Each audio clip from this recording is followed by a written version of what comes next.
Shalom à tous, que l'Éternel Dieu vous bénisse, que l'Éternel Dieu vous garde. Dans le précieux nom de Yeshua, son Fils bien-aimé.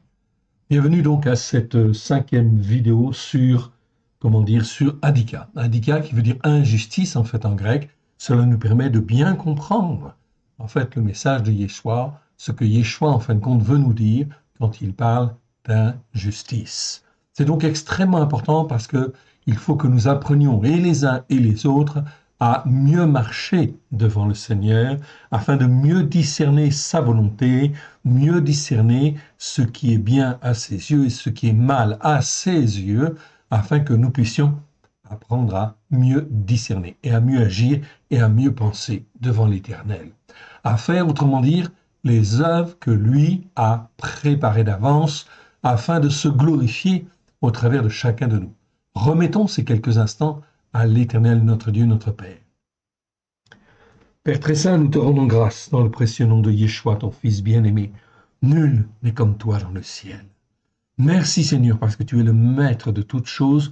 Oui, et tu nous as rachetés par le sang précieux de ton Fils bien-aimé, afin que nous puissions être à toi, afin que nous puissions te servir, afin que nous puissions être rendus obéissants, rendus soumis à ta parole, pleine de grâce et de vérité, au travers de Yeshua HaMashiach, celui qui est appelé le Christ, afin que nous puissions te servir comme toi tu le veux, à la gloire de ton saint nom. Nous te rendons grâce. Merci pour ta bonté. Merci pour ta fidélité. Merci pour ta patience. Merci, mon Dieu. Nous te rendons grâce dans le précieux nom de Yeshua, ton Fils bien-aimé. Et tends ta main bienfaisante, car nous avons besoin de toi. Sans toi, nous ne pouvons rien faire. Alléluia. Amen. C'est donc là quelque chose de très important, reconnaître que l'Éternel est Dieu et que nous sommes son serviteur, sa servante, à la gloire de son saint nom. Donc nous devons apprendre l'obéissance, nous devons apprendre la soumission.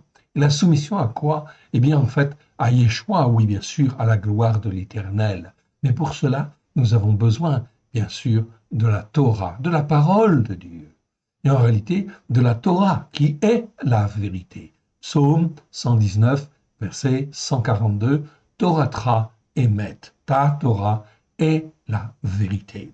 C'est donc extrêmement important de bien comprendre le message de Yeshua. Voilà pourquoi nous détaillons ces enseignements afin de pouvoir grandir dans sa vérité. Voyons, si vous le voulez bien, le texte lui-même. On va revenir dans un petit résumé qui existait en fin de compte sur le mot avon, sur l'iniquité, en fait ici sur aven, ok, tout simplement pour faire un bon rappel. Un rappel, je dis bien un rappel, c'est donc extrêmement important. On parle de dégradation spirituelle. Donc, en haut à droite, nous avons en hébreu le mot avon. Ok, vous le voyez ici. Ok, ça s'écrit avec un ou deux vav. C'est un mot qui existe 230 fois dans 213 versets. Nous avons vu tous les versets et vous avez les vidéos sur notre site pour être enseigné sur ce que c'est que l'iniquité. Ce mot avon doit toujours être traduit par iniquité pour l'opposer en fait à l'injustice. Faire la différence entre l'iniquité et l'injustice. En grec, eh bien, le mot, en fait, ici, iniquité, c'est le mot anomia. Vous le voyez, en fait, en dessous. Ici, c'est un mot qui existe 15 fois dans 13 versets. Ce mot-là doit toujours être traduit également par iniquité, bien sûr. Ici, c'est le grec. Avant, on avait l'hébreu. Maintenant, on a le grec. Avec le grec, vous avez aussi le mot anomos, qui, lui, est un adjectif. OK? Adjectif qui veut dire, en fait, inique, oui, bien sûr. Ou, si on veut aussi, pour être plus clair, et plus précis, enquête aussi, c'est effectivement de voir que le mot nomos nous parle de la loi, en fait ici, de la Torah. Et a, en fait ici, est privatif, en fait en grec, c'est-à-dire, en fait, ça veut dire être contre ou être sans. C'est-à-dire quand je suis sans loi, en fait ici, sans la Torah quelque part, eh bien je suis en fait dans l'iniquité quelque part. Et oui, c'est une réalité spirituelle. Donc, si je ne fais pas le Shabbat, si je n'écoute pas, en fait, ici, les enseignements de la Torah avec grâce et vérité, au travers de Yeshua Mashiach, je suis automatiquement dans l'iniquité. La conséquence de cela, à terme, eh bien, inévitablement, est effectivement une manière de penser, une manière d'être, une manière de servir qui n'est pas juste, en fin de compte, devant Dieu. Voilà pourquoi, en fin de compte, ici, c'est extrêmement important. Nous avons fait les vidéos sur Anomia, sur Anomos également. Vous pouvez les regarder et les re-regarder, en fait, si vous le voulez. Donc, c'est effectivement extrêmement clair et évident. Donc, on peut dire que tout le monde des croyants au jour d'aujourd'hui, en réalité, d'une manière générale, dès lors qu'ils ne sont pas sur la Torah avec grâce et vérité, au travers de Yeshua Mashiach, c'est-à-dire dans une foi telle que Yeshua l'avait, en fait, en son temps, ainsi que ses disciples au 1er siècle, eh bien, ils étaient tous sur la Torah, les prophètes et les psaumes, à la lumière de Yeshua, oui, bien sûr. Le Nouveau Testament n'était pas écrit, en fait, encore, puisque le Nouveau Testament, ce que les nations appellent le Nouveau Testament, c'est-à-dire la Brit Radasha, l'Alliance Nouvelle, c'est donc un ensemble d'écrits qui ont été en fait découverts par la suite et faits par la suite et qui ont été rassemblés évidemment en un volume. Cela a pris en fin de compte plusieurs dizaines d'années, voire plusieurs siècles, effectivement.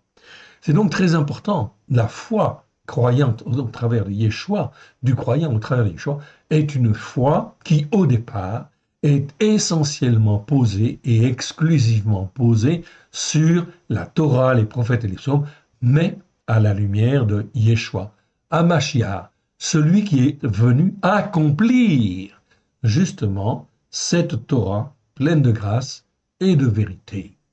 Donc c'est extrêmement important. Lorsque je suis dans l'iniquité ici, ok, eh bien en fin de compte, nous voyons très clairement en bas en fait de cette colonne, ok, pour celui qui se repent, qui reconnaît être dans l'iniquité ou dans l'erreur, si on peut dire, l'Éternel rachète par le sang de l'agneau. Psaume 32, je vous renvoie au psaume 32 que nous avons vu en fin de compte dans le détail dans une vidéo précédente. Donc le psaume 32 nous montre et nous démontre d'une manière très très claire que l'Éternel Dieu nous rachète, bien sûr, de nos péchés, de nos transgressions, de nos iniquités, oui bien sûr. C'est donc extrêmement important. Vous pouvez donc en fait ici le voir ou même le revoir, je peux vous le montrer, vous allez le voir, ici c'est l'occasion. Psaume en fin de compte ici 32, ok, eh bien vous allez le voir, c'est très clair, très clairement dit, ok. Psaume en fait ici 32, c'est un psaume de David, ok. Heureux celui à qui la transgression est pardonnée, celui dont le péché est couvert, heureux le descendant d'Adam, à qui l'Éternel n'impute pas l'iniquité. Ok, Avon en fait ici, et dans l'esprit duquel il n'y a point de fraude. Tant que je me suis tu, mes os se sont consumés par mes plaintes tout au long de la journée. Car nuit et jour, ta main s'appesantissait sur moi, ma vigueur s'est changée comme si elle avait été sous les feux de l'été. Je t'ai fait connaître mon péché, donc repentance ici. Je n'ai pas caché mon iniquité, donc j'ai reconnu être dans l'erreur en lisant ta parole, en apprenant ta parole. Je n'ai pas caché mon iniquité, j'ai reconnu mes fautes. J'avais dit, je confesserai mes transgressions à l'Éternel, et toi, tu as ôté l'iniquité de mon péché, c'est-à-dire toutes les conséquences, en fait aussi, toutes les malédictions qui peuvent venir, en fait, au travers du péché, des transgressions, des iniquités. C'est pourquoi que tout bien-aimé de toi te supplie au temps qui convient, ainsi si de grandes eaux sont en flot impétueux, elles ne l'atteindront nullement. Toi, tu es un abri pour moi. Tu me gardes de la détresse due à des oppresseurs. Ici, c'est le mot tsar. Donc, on parle bien là de détresse due à des oppresseurs, en fait, ici. Ce que l'on traduit effectivement dans la Brit Radasha par tribulation, si vous voulez. Okay, vous avez un parallèle, en fait, ici, entre le mot détresse, tsar, et effectivement le mot tribulation. Effectivement, il y a un parallèle. Effectivement, ces deux mots qui sont très très proches dans leur signification spirituelle. Tu m'environnes de chants de triomphe par la délivrance que tu opères même en dernière minute. Je te rendrai sage, dit le Seigneur, je te montrerai la voie où tu dois marcher parce que tu te repens. Oui, le Seigneur va te montrer le chemin. Je te guiderai de mon regard. Ne soyez point comme un cheval, comme un mulet, qui n'a point d'intelligence. Son harnachement est là pour le brider avec des rênes à mort, pour ne pas s'approcher de toi.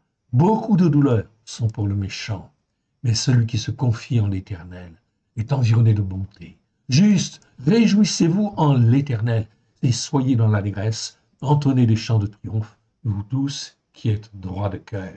Donc on voit bien, au travers en fait de ce psaume, en fait ici 32, effectivement, ce que le Seigneur en fin de compte fait, bien sûr, pour nous aider. Je reviens en fait à notre tableau en fait que nous avions tout à l'heure.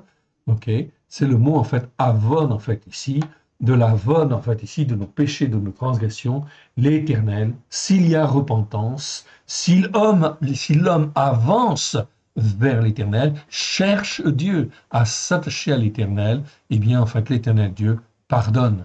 Il guide par son esprit, il forme, il façonne, si on persévère dans la lecture et en fait l'étude de la parole. Mais s'il n'y a pas cela, ni repentance, ni en fin de compte progression vers le Seigneur, eh bien à ce moment-là, il se passe un phénomène inverse, oui bien sûr, et l'on tombe en fait dans une voie glissante. De l'avon en fait ici en haut à droite, je vais en fin de compte ici descendre, vous voyez la flèche en fait en bleu, je vais descendre vers l'injustice en fait ici, c'est le mot aven en hébreu, pas avon, mais aven. Avon commence toujours par un aïn, ici, et aven, ok, ça se prononce presque pareil en français, ok, mais ça commence par un aleph en hébreu, ça veut dire être dans ce qui est injuste, être dans le mal quelque part. En fait, ici, on est dans l'injustice. Ce mot aven en hébreu existe 78 fois dans 78 versets. Je vous ai fait en fait les vidéos là-dessus. Vous les connaissez. On sait très bien ce que c'est que l'injustice. Donc, de l'avon en fait ici en haut à droite, si en fait cela perdure, si l'iniquité perdure dans le temps, il y a dégradation spirituelle. Ici, je vous ai fait un petit résumé. Quelle que soit la dégradation spirituelle qui s'installe, aussi, il n'y a pas de prise de conscience, s'il n'y a pas de prise de conscience ou une attitude de repentance, elle évolue systématiquement. Elle s'ancre dans l'âme et se répand de plus en plus jusqu'à conduire l'âme de celui qui est en proie inévitablement vers le néant s'il n'écoute pas Elohim pour se repentir et revenir quand l'occasion lui est donnée par l'Éternel, l'Élohim du ciel et de la terre, le Tout-Puissant. L'Éternel Dieu connaît très bien, en fin de compte, ici, ce qui se passe. Voilà pourquoi il nous avertit. Quand on est dans l'iniquité et qu'on persévère dans l'iniquité, eh bien, il nous avertit. Car il y a, en fin de compte, des formes, en fait, ici, graves qui peuvent venir. Là, on est sur des voies glissantes. S'il n'y a pas repentance, si on ne s'attache pas à l'Éternel Dieu pour grandir, eh bien, ce qui se passe, on tombe dans des voies glissantes vers l'injustice pour l'homme qui s'y aventure. Par hypocrisie, okay, déjà fait par hypocrisie, okay, duplicité, orgueil, manque de foi, mauvais raisonnement et encore influence de mauvais esprits. Oui, Satan est là par ses esprits et il influence. Dans les Écritures, il est même mentionné 5 variantes en fait de ces iniquités, okay, qui existent 55 fois dans 51 versets. Ça explique la glissade des croyants vers le monde de l'injustice. La dégradation spirituelle commence toujours par l'hypocrisie qui vient s'ajouter aux iniquités. On l'avait vu au travers du mot Havel, souvenez-vous, où là, en fait, l'iniquité commence à poindre le nez, etc. 20 versets dans 18, okay, 20 fois dans 18 versets. Ensuite, il y avait l'Avla. L'Avla, c'est une dégradation encore, en fin de compte, de l'iniquité, où on est là rempli d'hypocrisie et de duplicité. 26 fois dans 25 versets. Ensuite, d'autres formes dégradées, en fait ici, de l'iniquité, la vlata ou olata et vel. Et vel qui est typiquement l'iniquité, en fait, de Satan, en fait ici, de Bélial, tout simplement. Elle est décrite dans les Écritures. Effectivement, et cette iniquité, quand elle atteint, en fait, l'homme, eh bien, en fait, il y a encore un petit peu de chance de revenir, car l'Éternel veut toujours sauver. Donc, il fait des appels et il donne l'occasion aux croyants de revenir. Toujours, toujours, toujours. L'Éternel Dieu ne veut pas cette descente aux enfers. Mais si le croyant n'écoute pas et persévère, à ce moment-là, il s'en va vers la veine. La veine, en fin de compte, ici, eh bien, on en parle très très bien. Par exemple, en fait, ici, dans le psaume 36, verset 13 ou verset 12, où il est déjà dit, en fait, ici, déjà tombent tous ceux qui pratiquent l'injustice. Ils sont renversés, ils ne peuvent se relever. Je vous conseille le psaume 36, je l'avais vu déjà, en fait, ici, mais on va le revoir, en fait, ici, comme on a vu le psaume 32 tout à l'heure, on va revoir, en fait, le 36. Ici, c'est l'occasion, bien évidemment, parce que là, on parle en fin de compte du méchant. Et c'est toujours en fait un psaume de David, en fait, ici. OK? La déclaration de la transgression d'un méchant. Donc, ce sont des versions qui sont corrigées. Nous éditerons prochainement, enfin, après, effectivement, la Torah, on éditera tous les psaumes dans une version corrigée. Pour le moment, vous pouvez écouter les vidéos, noter, faire des copies d'écran si vous voulez. OK? Et là, vous avez une traduction qui est travaillée, en fait, ici, au plus près, et qui est corrigée, effectivement, dans les sens. La déclaration de la transgression d'un méchant dit au fond de mon cœur que la terreur d'Élohim n'est pas devant ses yeux. Car il se flatte à ses propres yeux dans son iniquité, là c'est bien le mot avon, pour assouvir sa haine. Les paroles de sa bouche sont injustice, aven ici. Là on a bien le mot aven, ok? Je vous le montre, je vous l'agrandis pour que vous puissiez bien le voir. Ici c'est le mot aven, ok? Et non pas avon, ok? Ici vous avez le mot avon, ok? Et en dessous, c'est le mot aven. Regardez dans vos traductions, le mot avon et le mot aven sont traduits souvent de la même manière, en fin de compte ici. Ça pose problème. Je ne peux pas traduire ces deux mots avec les mêmes mots. C'est pas possible. Avon, on est dans l'iniquité. Aven, on est dans l'injustice. Ok. Ici, c'est pas bien traduit non plus. Ok. Mais peu importe. Ok. Ici, je vous le montre. Ok. Donc ici, je rediminue. Voilà. Donc, car il se flatte à se proposer dans son iniquité pour assouvir sa haine. Les paroles de sa bouche sont injustice et tromperie. Il renonce à agir avec sagesse, à faire le bien. C'est donc extrêmement important car, au travers, en fin de compte, des paroles que les uns et les autres peuvent dire, nous savons, en fin de compte, ici, discerner si les hommes sont encore dans l'iniquité ou, en fin de compte, quel type d'iniquité ils pratiquent et, en fait, s'ils sont en fait, dans l'injustice. S'ils sont dans l'injustice, tu n'as rien à faire avec eux, bien évidemment. Surtout pas. Ne les fréquente pas, sauf si le Seigneur te demande de le faire pour témoigner. Mais tu ne dois pas rester avec eux, même à la limite, tu ne dois jamais faire alliance avec eux et ne jamais même manger avec eux. Ok. Il renonce à agir avec sagesse, à faire le bien. Celui qui est dans l'injustice, il renonce à agir avec sagesse, à faire le bien. Il médite l'injustice sur sa couche. Vous voyez? Ici, ça c'est bien le mot aven que j'ai en fait ici. Okay, donc vous pouvez vérifier dans vos traductions. Vous verrez bien en fin de compte, c'est pas traduit comme il faut. Ici, c'est bien le mot aven. Donc ici, c'est l'injustice. Il médite l'injustice sur sa couche. Il se tient sur une voie qui n'est pas bonne. Il ne repousse pas le mal. Éternel, ta bonté atteint jusqu'aux cieux, ta fidélité jusqu'aux nues. Ta justice par la foi. Ici, c'est très important ce mot. Ce mot, je vous ai fait les vidéos là-dessus. Ok, c'est un mot qui existe 157 fois dans 150 versets. Ok, je vous l'ai montré en fait ici. J'ai fait les vidéos en fait là-dessus. Ok, vous pouvez en fin de compte les écouter. Tzedaka, ça nous parle en fin de compte de justice, mais de justice par la foi. Tzedek, c'est la justice. Tzedaka, c'est la justice par la foi. La justice que l'on obtient au travers du sang de l'agneau, qui nous donne la justice, bien sûr, qui nous rend juste, oui, bien sûr, afin qu'on apprenne à devenir correctement, en fin de compte, comment dire, un serviteur correct ou, en fin de compte, ici, formé, façonné par l'Éternel Dieu. Donc, nous avons besoin de la tzedaka, c'est-à-dire de la justice par la foi. Ces 150 versets, 157 fois dans 150 versets, sont extrêmement importants. Je vous encourage à les écouter. Vous les avez sur notre site. Ok. Donc la justice, ta justice par la foi, est comme les montagnes de Dieu. Tes jugements sont comme le grand abîme.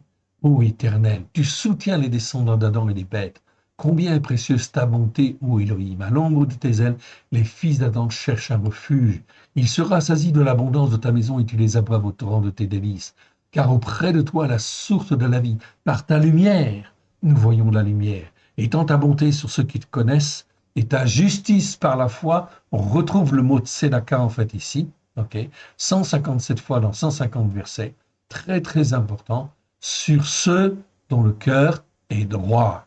Donc cette justice par la foi, elle est extrêmement importante, fondamentale. C'est un mot-clé en fait de l'écriture qui jamais n'est bien traduit dans nos traductions françaises. Voilà pourquoi il faut effectivement corriger en fait cela et en parler aux uns et aux autres. Parce que les traductions que nous avons sont insuffisantes, malheureusement. Elles ont l'avantage d'exister, mais il faut avancer, en fin de compte, dans la foi, oui, bien sûr, à la gloire de l'Éternel, afin de pouvoir accomplir sa volonté. Et ta justice par la foi sur ceux dont le cœur est droit, que le pied de l'orgueil ne m'atteigne pas, que la main des méchants ne me fasse pas fuir. Regardez bien le dernier verset, 13 ou 12 dans certaines versions. Déjà tombent ceux qui pratiquent l'injustice. Ils sont renversés, ils ne peuvent se relever. Ils sont renversés, ils ne peuvent se relever. Quand on est dans l'injustice, ok, ils sont renversés, ils ne peuvent se relever. C'est l'Éternel qui le dit, ce n'est pas moi qui le dis. C'est une confirmation. Voilà pourquoi, quand je vois des hommes et des femmes qui marchent effectivement dans l'injustice, je sais en fait ici qu'ils sont sur une voie de condamnation. Voilà pourquoi je ne peux pas faire alliance avec eux, je ne peux pas même manger en fait avec eux, parce que je ne suis pas d'accord en fait avec ce qu'ils font et comment en fait ils le font, parce qu'ils refusent l'existence de l'Éternel Dieu. Ils ne marchent pas par la foi. C'est donc extrêmement important en fait ici d'apprendre à discerner. Psaume 32, psaume 36, je vous encourage à les revoir et en fin de compte à les approfondir. Oui, bien sûr. Ok, très important. Je reviens donc à mon, comment dire, à mon tableau, ici, mon résumé. Donc ici, en fait, ici, de l'iniquité, on passe, en fait, ici, avec le temps, s'il n'y a pas de repentance, si on ne progresse pas avec le Seigneur, on tombe, en fin de compte, ici, dans l'injustice. Le mot aven, en fait, déjà, ici, nous l'avons, en fait, ici, étudié déjà, vous avez les vidéos, et nous sommes en train actuellement de voir le dernier aspect, en fait, ici, de cette série, en fait, ici, c'est le mot adikia. Adikia, c'est le mot grec. C'est le mot grec qui existe 25 fois dans 24 versets, et le mot, l'adjectif, c'est adikos. Ok, ça veut dire être injuste. Il y a aussi le verbe adikeo, en fait, aussi, et quelques variantes très simples, ok, que nous verrons au fur et à mesure. Adikia, c'est ce que nous voyons en fait à l'heure actuelle, et nous sommes à la 5e vidéo sur le mot en fait Adikia. Très très important. Je reviens en fin de compte ici dans en fait la Brit Radasha, et nous étions arrivés, si ma mémoire est bonne, à Galates chapitre 4, verset 12. Galates chapitre 4, verset 12. Où il est dit en fait ici, soyez comme moi, car moi aussi je suis comme vous, frères, je vous en supplie, vous n'avez point été injuste envers moi. Là, on parle d'injustice. Les mots que nous étudions, je vous les ai montrés en fait déjà. Je vous les remontre en fait ici. Comme ça, vous l'aurez. Vous pouvez faire une photo en fait ici. Ok. C'est le mot adikia, ok, qui veut dire en fait ici injustice. Adikos, qui est l'adjectif en fait même, être injuste. Adikema, qui nous parle aussi d'injustice, mais d'injustice plutôt criminelle, en fait, ici, quelque part. Adikeo, qui est le verbe. Okay, et nous avons pris, en fait, presque tous les versets où il y a le verbe, en fait, adikeo, le verbe qui veut dire être injuste. Nous n'avons pas pris 9 versets, voilà pourquoi il est mentionné moins 9, tout simplement parce qu'il faut revoir les traductions et nous n'avons pas eu le temps, en fait, encore de les revoir. Et c'est dans l'Apocalypse, c'est donc, en fait, ici, relativement plus complexe. Donc ici, 59 fois dans 52 versets, tout cela dans le but de bien comprendre ce que Yeshua nous dit et nous apprend sur l'injustice. Bien, alors on reprend en fin de compte ici ce passage et nous reprenons à partir du verset 8. Donc je suis dans Galates, chapitre 4, verset 8. 8 à 13. Autrefois, ne connaissant pas à Elohim. Ok. À Elohim, dont je vous en ai parlé déjà, ça veut dire, en fin de compte, ça veut dire le seul Dieu unique et vrai. C'est le terme Elohim qui existe 3000 fois dans les Écritures, ok, plus de 3000 fois. Et vous avez en fait ici l'article devant, HA, en fait en hébreu. Quand l'article HA, en fait en hébreu est là, en réalité, ce sont des versets très spécifiques. Ça, il y a à peu près 440 versets où le mot Elohim, c'est pas Elohim du court, c'est A Elohim. Et quand en fait ici, c'est le mot A Elohim, c'est comme si on disait le seul Dieu unique et vrai.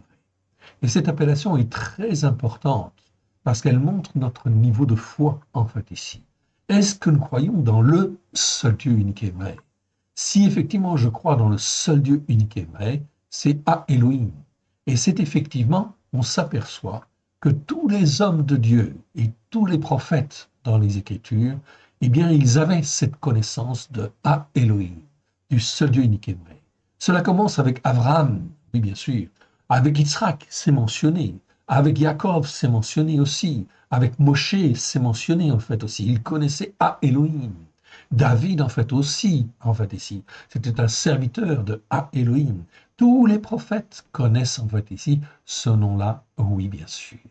Et seuls qui ne le connaissent pas, en réalité, c'est les chrétiens d'aujourd'hui, parce qu'on ne leur a jamais, en fait, enseigné les racines hébraïques de la foi. Donc, ils ne savent pas qui est à Elohim. Car s'ils savaient qui était à Elohim, ils auraient rejeté de leur vie tous les faux dieux, toutes les fausses doctrines, tous les faux enseignements, en fait ici, ils considéreraient que la Torah est la vérité. C'est donc là quelque chose de très très important.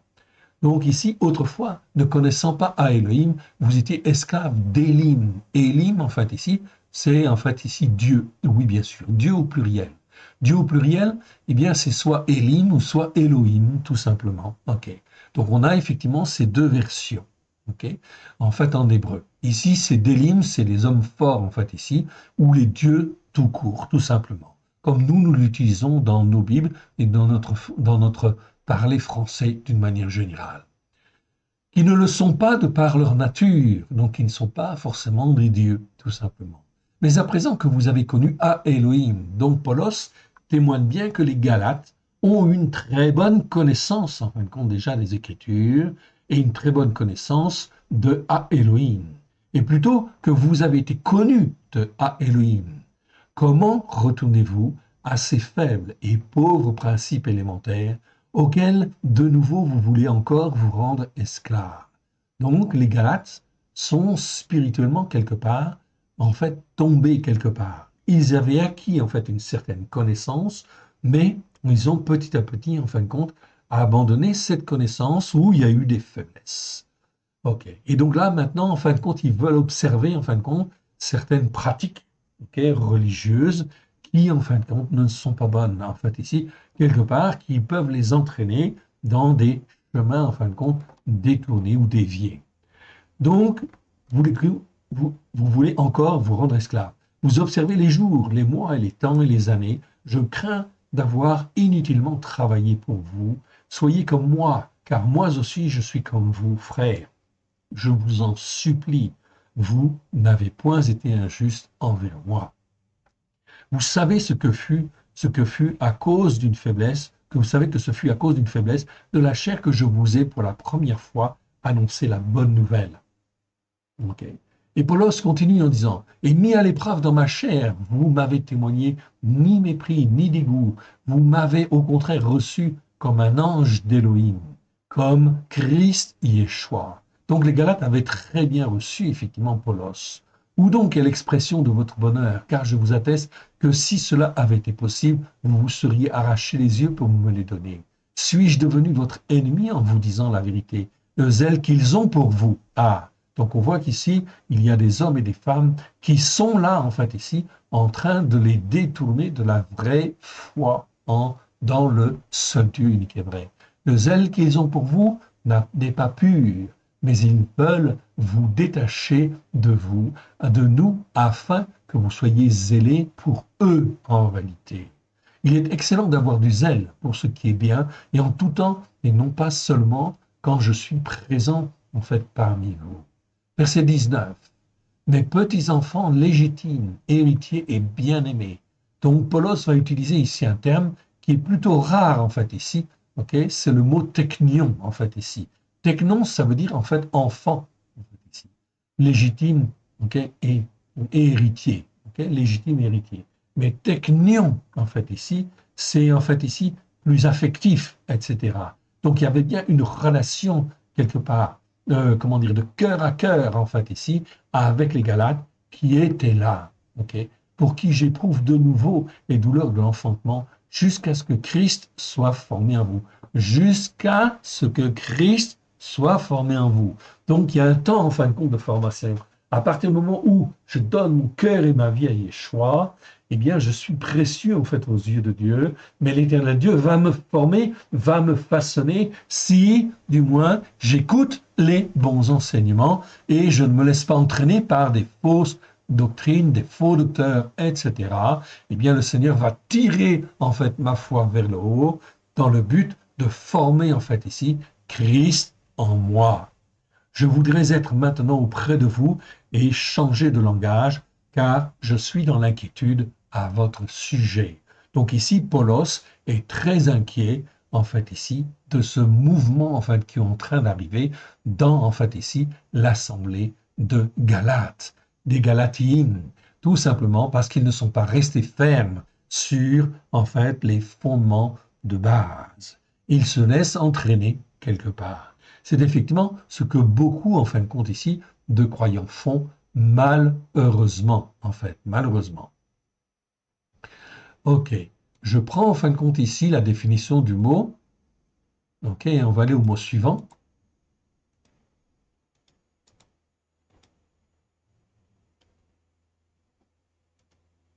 Alors, je vérifie si ça est bien là. Oui, très bien, c'est bon. Et on va au verset suivant. Ok, allez, c'est parti. Maintenant, nous arrivons en fin de compte dans Colossiens. Colossiens chapitre 3, verset 25. Alors, voyons ce qui est dit en fait ici. Je regarde un petit peu. Voilà. Ok. Donc, verset 25, car celui qui est injuste, en fait ici, donc c'est l'adjectif ici, adikos, car celui qui est injuste recevra selon la manière dont il a été injuste, et peu importe l'apparence des personnes. C'est donc très important en fait ici. Ok, on voit ici que l'Éternel Dieu, en fait, il en fait nous sonde nos cœurs, sonde nos âmes tous les jours. Et effectivement, il nous fait avancer. Si nous nous attachons à Dieu, en fait à l'Éternel Dieu, il nous fait avancer jour après jour, semaine après semaine, mois après semaine. Si nous avons un cœur sincère pour vouloir nous attacher à lui. Mais, en fait ici, si nous sommes injustes, ou si nous sommes dans l'iniquité, ou si nous avons des comportements qui ne sont pas, en fin de compte, normaux par rapport à l'écriture, eh bien, en fin de compte, le Seigneur dit très clairement ici, car celui qui est injuste recevra selon la manière dont il a été injuste. Donc ici, on récolte ce que l'on sème, tout simplement. Et peu importe l'apparence, en fin de compte, des personnes. Regardons un petit peu le début de ce passage. Donc on nous parle en fait ici, nous sommes dans Colossiens chapitre 3, verset 18. C'est bien ça. Donc chapitre 3, verset 18. Reprenons le début de ce passage. Femmes, soyez soumises à vos maris comme il convient devant l'Éternel. Donc il ne s'agit pas d'une soumission, en fin de compte ici, comment dire, autoritaire, bestiale, etc. Non, ok. Mais c'est une soumission, en fin de compte ici, devant le Seigneur, devant l'Éternel Dieu. Femmes, soyez soumises à vos maris comme il convient en l'Éternel. Marie, aimez vos femmes. Vous avez une grande responsabilité. Vous devez vous occuper de vos femmes et les former, les façonner parce que vous êtes responsable devant l'Éternel. Et ne vous aigrissez pas contre elles. Le Seigneur dit bien ici, ne vous aigrissez pas contre elles. Verset 20, enfants légitimes et héritiers, technon en fait ici. Obéissez en toutes choses à vos parents, car cela même dont on parle là précisément est agréable à l'Éternel. Là, on parle en fin de compte d'une obéissance et d'une soumission, de l'apprentissage, d'une obéissance et d'une soumission qui soit saine devant l'Éternel Dieu. C'est extrêmement important, car c'est bien, en fin de compte, si cela se fait, eh bien, c'est bien, en fait, ici, ce qui va permettre à la bénédiction de venir, et de venir pleinement sur la famille.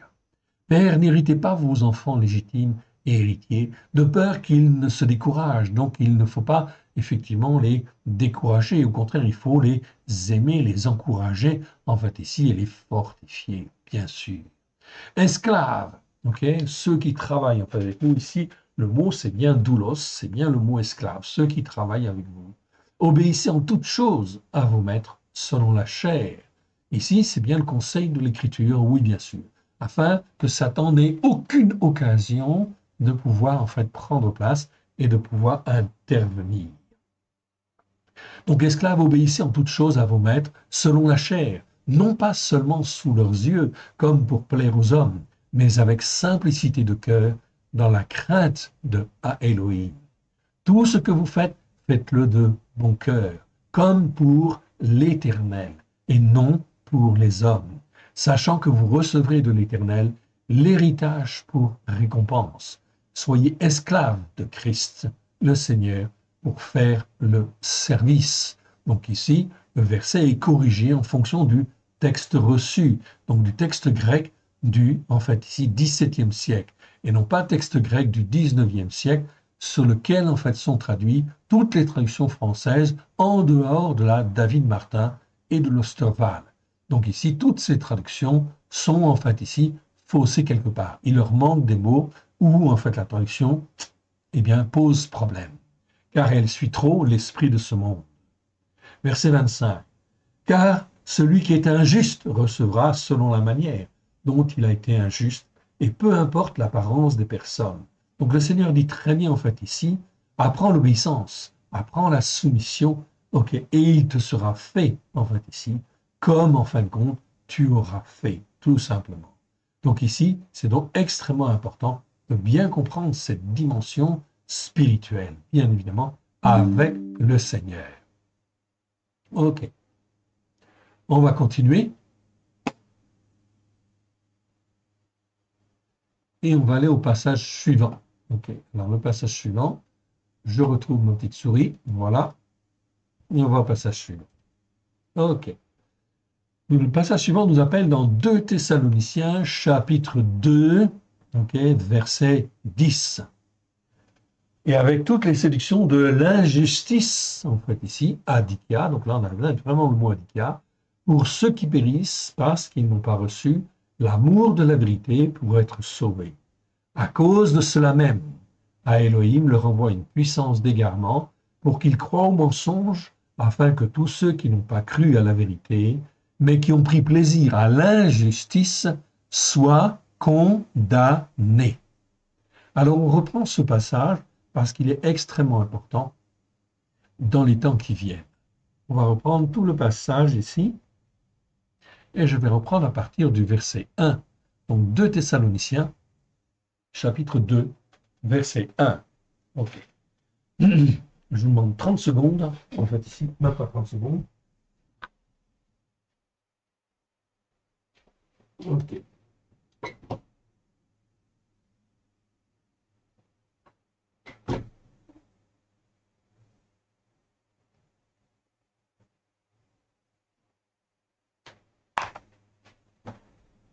Voilà. Voilà, c'est bien. Je suis juste en train de brancher ma souris parce que elle n'a plus de pile. Ok, enfin les piles sont effectivement à zéro, donc il vaut mieux que je la branche pour éviter d'avoir un petit souci. Que l'Éternel Dieu vous bénisse, que l'Éternel Dieu vous garde. Donc regardez bien ce qui se passe ici avec 2 Thessaloniciens, chapitre 2, verset 1 à effectivement 12. Donc nous avons corrigé effectivement les versets, ok, et les mots dans les versets.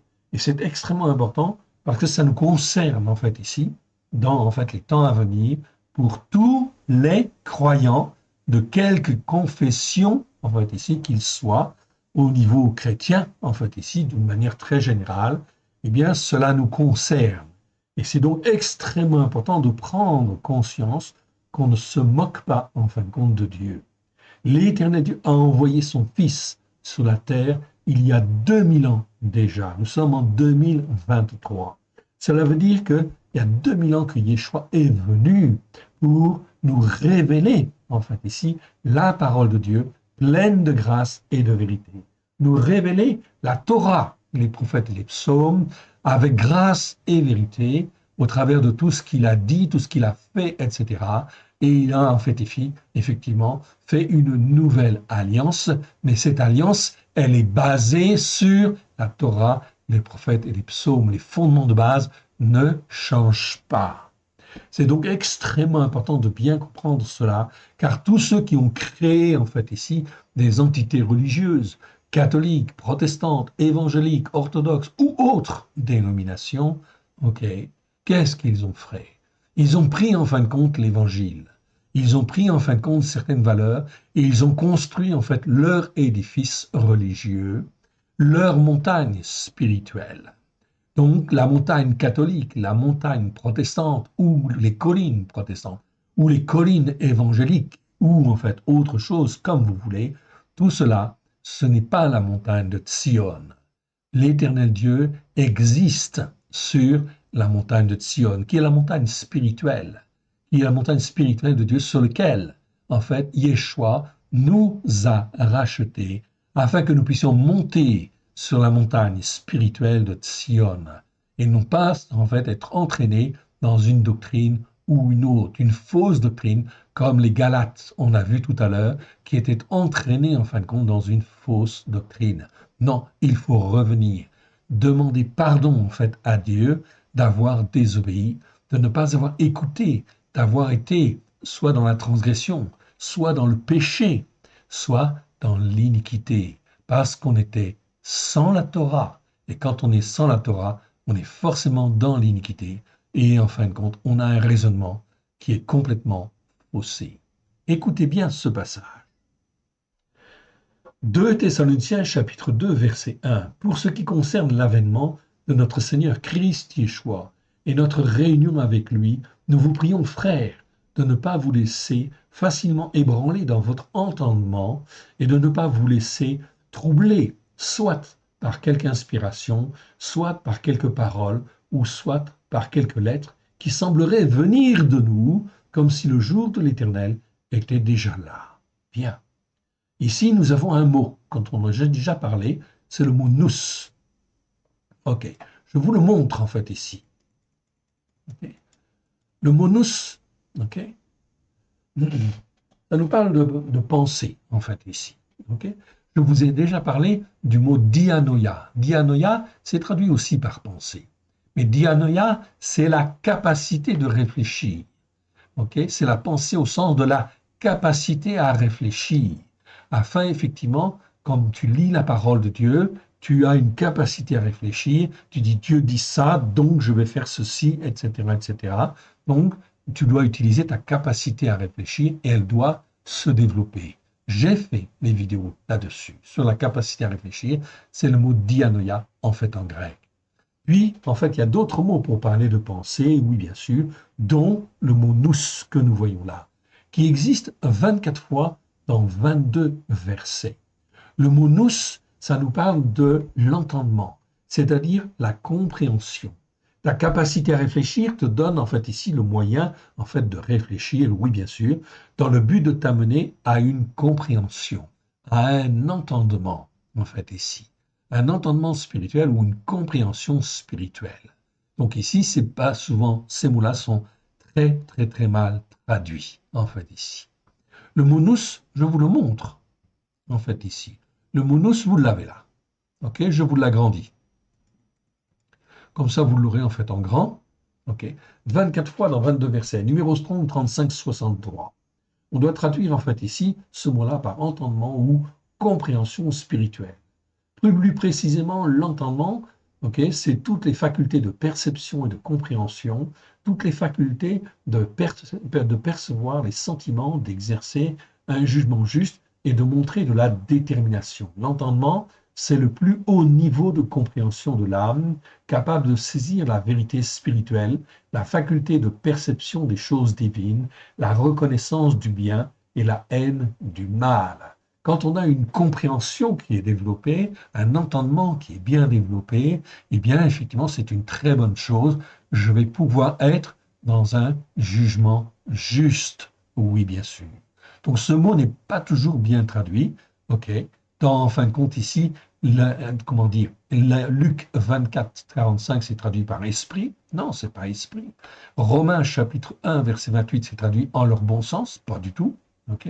Là, c'est bien traduit, entendement, entendement. Ensuite, là, c'est traduit par pensée, intelligence, OK, en son esprit, dans un même esprit, pensée, en fait, ici, OK, intelligence, intelligence, intelligence. Bref, en fait, ici, on ne sait plus, en fait, où on en est. OK. La nous, c'est la compréhension, c'est l'entendement. Voilà pourquoi il faut revoir, en fin de compte, les traductions. Avec les traductions actuelles, eh bien, automatiquement, elles sont insuffisantes. Résultat des courses, la pensée des croyants est en fait ici à côté de la plaque. Elle est insuffisante. Pourquoi? Parce que les traductions ne sont pas suffisamment bien faites, en fait ici. Donc ça veut dire qu'il faut en prendre conscience et il faut y remédier. Oui, bien sûr. Et il faut l'expliquer aux uns et aux autres. Donc il faut avoir une bonne compréhension, en fin de compte, des choses. Si je n'ai pas eu un bon entendement ou une bonne compréhension des choses, je ne sais pas discerner ce qui est bien et ce qui est mal, et je suis incapable d'avoir un jugement juste. Vous entendez? Je suis incapable devant Dieu d'avoir un jugement juste. Oui, bien sûr. C'est donc extrêmement important et fondamental. Il faut travailler ces choses, bien évidemment. Ok, je reprends. Pour ce qui concerne l'avènement de notre Seigneur Christ Yeshua et notre réunion avec lui, nous vous prions, frères, de ne pas vous laisser facilement ébranler dans votre entendement, dans votre compréhension, et de ne pas vous laisser troubler, soit par quelques inspirations, ou par quelques paroles, ou soit par quelques lettres qui sembleraient venir de nous, car comme si le jour de l'Éternel est déjà là. Vous avez des gens qui annoncent effectivement que Yeshua va revenir. Et oui, Yeshua va revenir, oui, bien sûr. Mais en fin de compte, ici, notre compréhension n'est pas à jour. Résultat des courses, eh bien, en fin de compte, on est trompé et on risque de se laisser entraîner par n'importe qui. Verset 3. C'est pour ça que Paulos avertit les Thessaloniciens que personne ne vous trompe d'aucune manière, car il faut que l'apostasie soit arrivée auparavant et que soit révélé l'homme du péché, le fils de la perdition. Ah, qu'est-ce que ça veut dire tout ça? Eh oui. Donc avant la venue de Yeshua, il faut que l'apostasie soit arrivée auparavant. L'apostasie, c'est quoi? C'est le manque de foi, en fait, ici. Ou la foi, en fin de compte, ici, n'existe plus, ou presque plus, en fait, ici. Tout au moins, elle n'existe plus dans les églises. Elle n'existe plus sur les montagnes spirituelles qui se sont mises en place et qui, effectivement, en fin de compte, en fait, ici, ne sont pas posées sur les fondements, sur les racines hébraïques de la foi. Et que soit révélé l'homme du péché, le fils de la perdition. C'est qui ça? Eh bien, c'est l'Antéchrist. Verset 4, c'est l'adversaire qui s'élève au-dessus de tout ce qu'on appelle Elohim, ou de ce qu'on adore. Il va jusqu'à s'asseoir dans le temple de Elohim, se proclamant lui-même Eloah. Eh bien, en fin de compte, il va s'asseoir dans le temple A. Ça veut dire quoi? Ça veut dire que le temple, en fait, est reconstruit à Jérusalem. Est-ce que vous voyez aujourd'hui qu'en 2023, le temple est reconstruit à Jérusalem? Non, pas encore. Ce n'est pas encore fait. Ça va se faire, oui. Mais quand ça se fait, eh bien, ça veut dire qu'effectivement, là, en fin de compte, c'est vraiment la fin des temps. Et en fin de compte, en fait, ici, il faut se préparer. Voilà pourquoi il faut se préparer bien avant, bien évidemment, afin effectivement de pouvoir suivre tous ces événements qui vont venir. Si je les suis en fin de compte, je les vois arriver, je vois de quelle étape en fait nous sommes très précisément. Je vois que le temple en fait de Elohim est en train d'être reconstruit. Et en fait, on va voir en fait ici l'antéchrist en fait paraître. Oui, mais il va pas en fait paraître tout de suite pour se proclamer en fait ici Dieu, en se proclamant lui-même Eloah. Ici, on dit Eloah. Et oui, c'est volontaire. C'est pas Elohim. C'est parce qu'il s'appelle Eloah en fait ici. Il veut se proclamer comme étant le seul Dieu, tout simplement. Eloah, c'est le Dieu souverain, le seul Dieu. C'est aussi le nom qui est donné à notre Dieu dans, en fin de compte ici, notamment certains versets, dans une cinquantaine de versets à peu près, où l'Éternel, notre Dieu, est Eloah. Il est en fait ici Dieu seulement. Il n'y en a pas d'autre comme lui. C'est lui qui a créé le ciel et la terre. Verset 5, donc lui, il va se proclamer lui-même Dieu à la place de Dieu. Ne vous souvenez-vous pas que ce que je vous disais, ces choses, lorsque j'étais encore avec vous. Et maintenant, vous savez ce qui le retient, afin qu'il ne soit révélé qu'en son temps. C'est-à-dire qu'en fin de compte, ce n'est pas le temps qu'il soit révélé. Il faut quoi? Que le mystère, ici, on te parle le mystère de l'iniquité. Iniquité, on a le mot anomia, d'accord? Le mot dont je vous ai parlé tout à l'heure, pour en fait l'iniquité en grec, anomia, le mystère de l'iniquité, en fait ici. C'est-à-dire, en fait ici, on va dire quoi? L'absence des enseignements de la Torah, tout simplement. Je vais vous l'agrandir en fait aussi, comme ça vous le verrez en fait ici de vous-même, ok? L'absence des enseignements de la Torah, ok? C'est-à-dire que dans le monde chrétien, dans les églises, c'est l'absence des enseignements de la Torah, ok? Donc voilà pourquoi tous ceux qui s'intéressent aux racines hébraïques de la foi, okay, ne peuvent le faire en réalité qu'en sortant en fin de compte des églises, qu'en sortant des assemblées dites chrétiennes qui sont sur la montagne catholique ou les montagnes en fait, protestantes ou les collines en fait évangéliques. Oui, bien sûr. Okay, non, il faut être sur la montagne de Sion, sur la montagne de la sainteté de Dieu, okay, avec les enseignements de la Torah pour voir ces choses-là. On les verra. Donc, en fait, on va le voir. On n'a pas à être scandalisé parce que ça vient, en fait, ici. Ça doit venir. Le monde est condamné à aller dans ce sens, enfin, tout simplement. Pourquoi? Parce que le monde est dans la désobéissance et l'insoumission. Voilà pourquoi le Seigneur Dieu te parle aujourd'hui, mon frère, ma sœur, afin que tu sortes, en fin de compte, ici, de cette comment dire, de ces croyances erronées, afin que tu t'établisses bien sur la montagne de Sion, sur les racines hébraïques de la foi, afin que tu sois solidement ancré en l'Éternel par la foi. Et l'Éternel Dieu va tirer en fin de compte ici ta foi vers le haut, afin que tu puisses voir ces choses-là sans être troublé, excessivement troublé, etc. Et savoir quoi faire.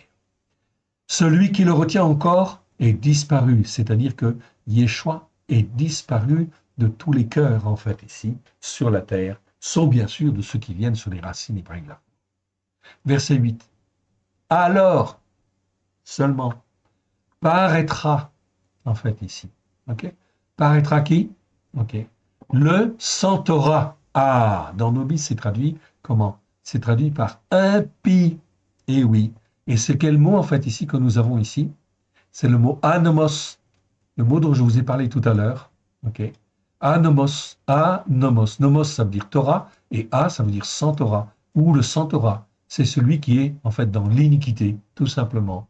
Et ici, en fin de compte, ce qui est dit dans le texte grec, c'est bien, et alors paraîtra le sans Torah, ou celui qui est contre la Torah, l'anomos. Dans nos Bibles, dans la seconde, c'est traduit par impie, ok? Et oui. Et ici, en fin de compte, c'est bien l'anomos. Donc, je vous le montre, vous l'avez vu, ok. Donc, je le réduis en fait maintenant. Vous avez pu faire éventuellement une capture d'écran si vous voulez.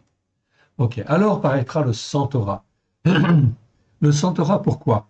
Parce que c'est manifeste que les églises aujourd'hui, la plupart, je ne sais pas combien de pourcents, mais c'est peut-être 90 ou 95%, en fait, des églises aujourd'hui, elles rejettent la Torah. Il faut que ce soit manifeste. Ok, absolument. Pourquoi? Parce qu'ils rejettent la Torah. Alors, puisqu'ils rejettent en fait ici la Torah, il faut que le sans Torah vienne régner. Puisqu'ils n'ont pas voulu de la Torah, alors l'Éternel Dieu va leur donner un chef, un dominateur, qui en fait ici sera quelqu'un qui sera vraiment sans la Torah ou contre la Torah. Parce qu'il est dit en fait ensuite dans ce même verset, alors paraîtra le sans Torah, que le Seigneur Yeshua détruira par le souffle de sa bouche et qu'il anéantira par l'éclat de son avènement. Alors là, il y aura l'avènement. Mais la présence du sans Torah, quand il viendra régner sur le monde, eh bien, en fin de compte, il y aura un règne mondial constitué de 10 royaumes. Et en fin de compte, donc de 10 chefs, de 10 rois, en fait, ici. Et à un moment donné, il y en a 3 qui tombent. Et là, c'est là que l'Antéchrist prend le pouvoir. Donc, c'est pendant ce règne de 7 ans, en fait, ici, que, en fait, ici, va venir, en fait, l'Antéchrist, oui, bien sûr. Et il va régner pratiquement 7 ans, tout à fait. Les 3 premières années et demie de sa vie, c'est pour remettre de l'ordre partout dans le monde. En fait, ici, pourquoi? Parce qu'il y a du désordre. C'est la guerre partout. C'est en fin de compte calamité sur calamité, c'est conflit sur conflit, etc. Et le Centaure, en fait, va remettre de l'ordre pendant 3 ans et demi. Et au milieu de la semaine, dit l'Écriture, c'est-à-dire au milieu des 7 ans, eh bien, il va à Jérusalem. Il rentre dans le temple, profane le temple, et se proclame lui-même Dieu, Eloah. Donc, on verra ces choses-là. OK? Et en fait, ensuite, eh bien, ensuite, on doit voir ces choses-là, et l'enlèvement, en fait, doit avoir lieu, en fait, quand l'Antéchrist vient. OK? Donc, est-ce que c'est exactement au début, etc., ou pendant son règne? L'Écriture ne nous le dit pas précisément, mais en tout cas, il faut qu'on l'ait vu paraître. OK? À ce moment-là, il y aura l'enlèvement. Oui, bien sûr. OK. Et en fin de compte, l'apparition de celui-ci se fera par la main de Satan. Donc ici, on le dit très clairement. C'est plus la main de Dieu. OK. Le mystère de l'iniquité est accompli. C'est-à-dire que l'iniquité est à son comble dans les églises. En fait, ici, dans toutes les assemblées, dans toutes les collines et les montagnes spirituelles qui se sont instituées, en fait, depuis 2000 ans, eh bien, en fait, ici, le mystère de l'iniquité est à son comble. L'apparition de celui-ci se fera par la main de Satan, avec une toute puissance, par des signes, par des prodiges de mensonges, avec toutes les séductions de l'injustice. Et là, on retrouve notre mot, en fait, ici, adikia, ici, dont je vous avais parlé. Okay. Ici, on le retrouve, oui, évidemment. Okay, donc, je retrouve le mot adikia. Adikia qui existe 25 fois dans 24 versets. Okay, et on retrouve aussi toutes les séductions de l'iniquité, en fait, ici, sont là pour entraîner les uns et les autres, en fait, ici, dans la corruption, parce qu'ils n'ont pas voulu écouter, en fait, avant, venir, en fait, sur les racines hébraïques de la foi. Eh bien, ils vont être entraînés, oui, bien sûr, avec toutes les séductions de l'injustice pour ceux qui périssent, parce qu'ils n'ont pas reçu l'amour de la vérité pour être sauvés. C'est terrible, ça. Voilà pourquoi, mon frère, ma sœur, toi qui m'écoutes aujourd'hui, tu as un rôle extrêmement important autour de toi afin de témoigner des racines hébraïques de la foi, de la Torah, des prophètes et des psaumes, d'amener les uns et les autres à écouter, à faire le Shabbat, à faire les fêtes de l'Éternel, avant en fait qu'il ne soit trop tard. Oui, bien sûr. À cause de cela même, à Elohim leur envoie une puissance d'égarement. Regardez bien ce que fait Elohim ici. Il juge les cœurs, il juge les uns et les autres. Ils n'ont pas voulu écouter, alors ils vont recevoir une puissance d'égarement pour qu'ils croient aux mensonges, parce qu'ils n'ont pas voulu écouter avant. Voilà pourquoi, mon frère, ma sœur, aujourd'hui, toi qui m'écoutes, qui entends de tes oreilles, ok, commence à faire le Shabbat, commence à faire les fêtes de l'Éternel pour ne pas être justement faire partie de ceux qui en fait refusent la parole de Dieu, refusent les commandements de Dieu, bien évidemment.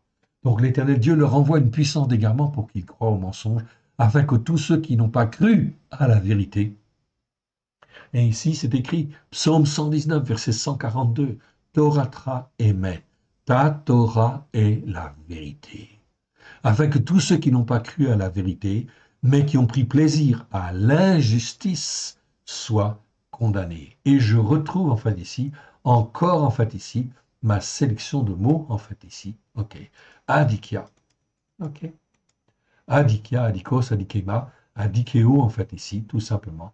Donc c'est afin que tous ceux qui n'ont pas cru à la vérité, mais qui ont pris plaisir à l'injustice, soient condamnés. C'est terrible ça, mon frère. Il faut prévenir les frères et les sœurs, à droite et à gauche, afin justement qu'ils puissent en fin de compte ici venir sur les bonnes racines, marcher en fait ici, comme l'Éternel Dieu le veut, sur la montagne de Sion, de grimper spirituellement sur la montagne de Sion. C'est la seule montagne qui va subsister dans les temps qui viennent. Voilà pourquoi il faut monter, en fait, ici, sur cette montagne spirituelle, au travers, en fin de compte, ici, de Yeshua, du sang de l'agneau qui nous lave, qui nous purifie, qui nous donne la justice par la foi, justement, pour pouvoir monter sur cette montagne spirituelle. Que l'Éternel Dieu vous bénisse, que l'Éternel Dieu vous garde. Ok. Allons en fin de compte au verset suivant. Ok. Et le verset suivant nous amène donc dans Hébreux. Non, c'est Timothée encore. Alors c'est 2 Timothée, chapitre 2, pardon, verset 19. 2 Timothée, chapitre 2. Okay. 2 Timothée, chapitre 2, verset 19. Ok.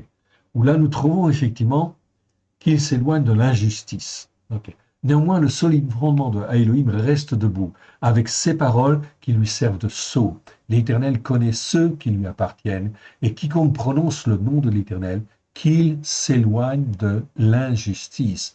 On ne peut pas être plus clair ici. Je retrouve en fait ici qu'il s'éloigne de l'injustice. Reprenons à partir du verset 14. Là, on est dans 2 Timothée. 2 Timothée, chapitre 2, verset 14. Je reprends à partir du verset 14 et on va lire en fait jusqu'au verset 21 ici. Très très important. C'est un encouragement que l'Éternel Dieu nous donne au travers, en fin de compte ici, des paroles qu'il donne, que Paulos donne au travers de Timothée.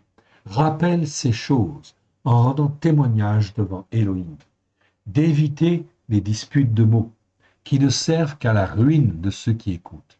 Efforce-toi de te présenter devant Elohim comme un homme éprouvé, un ouvrier qui n'a point à rougir, qui dispense droitement ces paroles-là de la vérité.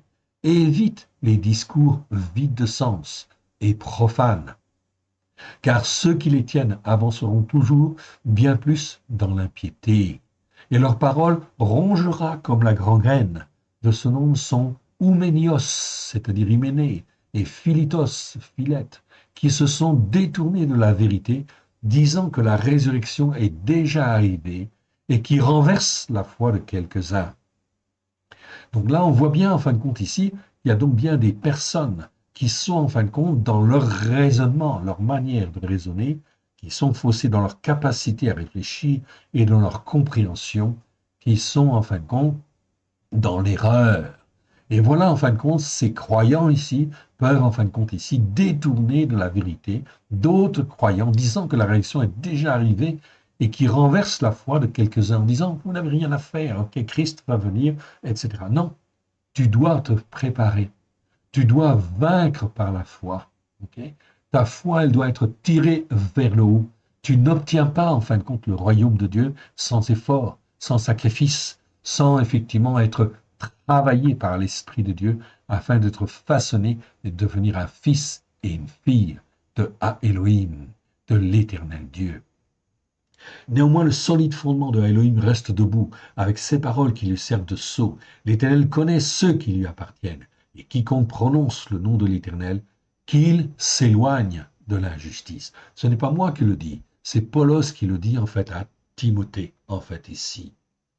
Dans une grande maison, il n'y a pas seulement des vases d'or et d'argent, mais il y a aussi des vases de bois et de terre. Les uns sont des vases d'honneur, et les autres sont, en fin de compte, d'un usage vil. Dans nos traductions, en français, c'est ça. Mais en réalité, dans le texte grec, c'est bien pour le déshonneur. Okay? C'est pas tout à fait pareil. Donc vous avez des vases qui sont pour les honneurs, en fait, ici, et d'autres qui sont pour le déshonneur. C'est-à-dire qu'en fin de compte, il faut savoir où on veut être et qu'est-ce que l'on veut être. Est-ce que je veux être un vase d'honneur pour l'Éternel ou est-ce que je veux être un vase de déshonneur? Eh bien, en fin de compte, là, il s'agit pour chacun de nous. Et ça, c'est chacun de nous qui choisit, qui dit en fin de compte à l'Éternel, je veux être un vase d'honneur pour toi. Et monte-moi, fortifie-moi. Ok, apprends-moi, ouvre-moi les yeux, Seigneur Dieu, ok, sur ta parole, afin que je discerne ce qui est bien, ce qui est mal devant toi, ce qui est injuste et ce qui est juste, ce qui est de l'iniquité, ce qui est en fin de compte ici à réparer et à corriger. Si donc quelqu'un se conserve pur en s'abstenant de ces choses, il sera un vase d'honneur, sanctifié, utile à son maître, propre à toute bonne œuvre. C'est donc là très important. Wow. OK? Donc ça veut dire qu'il y a du travail. OK? Et il y a beaucoup de travail pour chacun de nous, mon frère, ma soeur. Voilà pourquoi ces vidéos sont là pour, en fait, nous exhorter à aller de l'avant et pas se laisser entraîner, en fait, ici, par toutes sortes de mauvaises choses. OK. On va s'arrêter là et on est arrivé, en fait, à Philémon. Philémon, chapitre 1, il n'y a qu'un seul chapitre, et au verset 18. Donc Philémon, je le note. OK. Donc nous sommes arrivés là pour la prochaine, en fait, vidéo. J'espère en fin de compte que vous avez en fin de compte bien compris. En fait, déjà, il faut revoir en fait tranquillement. J'espère avoir été clair en fait ici, mais il faut effectivement travailler devant le Seigneur. Ok. On revient en fait ici.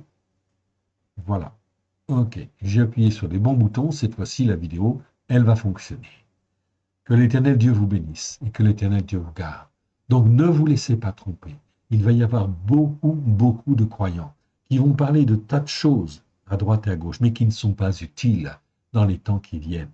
Ce qui est très important, c'est de vouloir s'attacher au seul Dieu unique et vrai, à Elohim, au travers de Yeshua HaMashiach, son Fils bien-aimé, de confesser ses péchés, de confesser ses transgressions, ses iniquités, évidemment, et de corriger le tir, d'abandonner, de quitter toute montagne spirituelle, toute colline spirituelle qui n'est pas en fait ici la montagne de Dieu.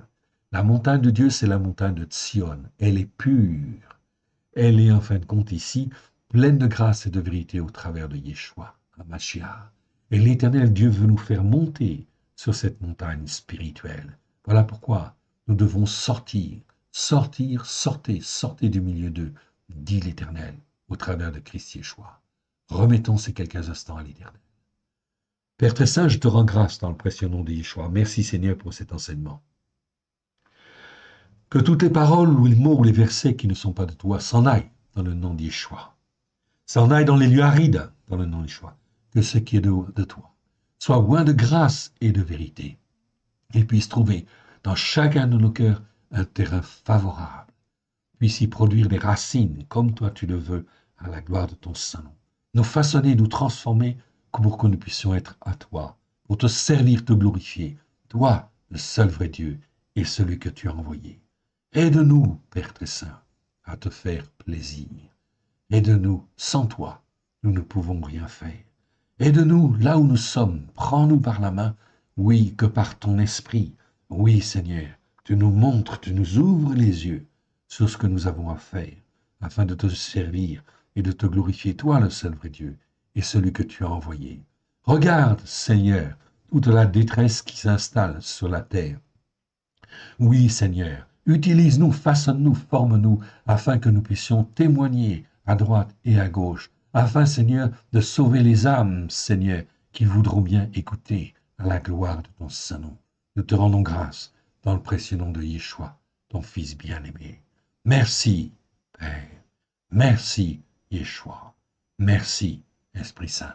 Amen. Que l'Éternel Dieu vous bénisse, que l'Éternel Dieu vous garde. Shalom à tous, à très bientôt.